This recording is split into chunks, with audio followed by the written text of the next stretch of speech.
God does what he likes. Because they all did it doesn't mean they got something equally. Don't forget also that when they interpreted the dream for the king, it was Daniel that said, let us go and pray. And four of them went and prayed.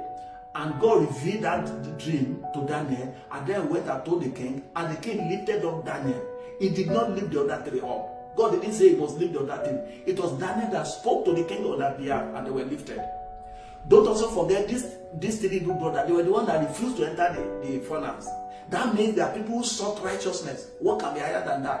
What can be more than that in serving God? They said, we will not bow to this idol, and they didn't bow. Bible never told us that they became great. It was only Daniel. Bible kept referring to. What am I trying to say? Righteousness doesn't mean that God will lift every one of us equally. He will lift us according to his purpose for our lives. He exalted Daniel and those other guys as wonderful as they were, we never heard about them again.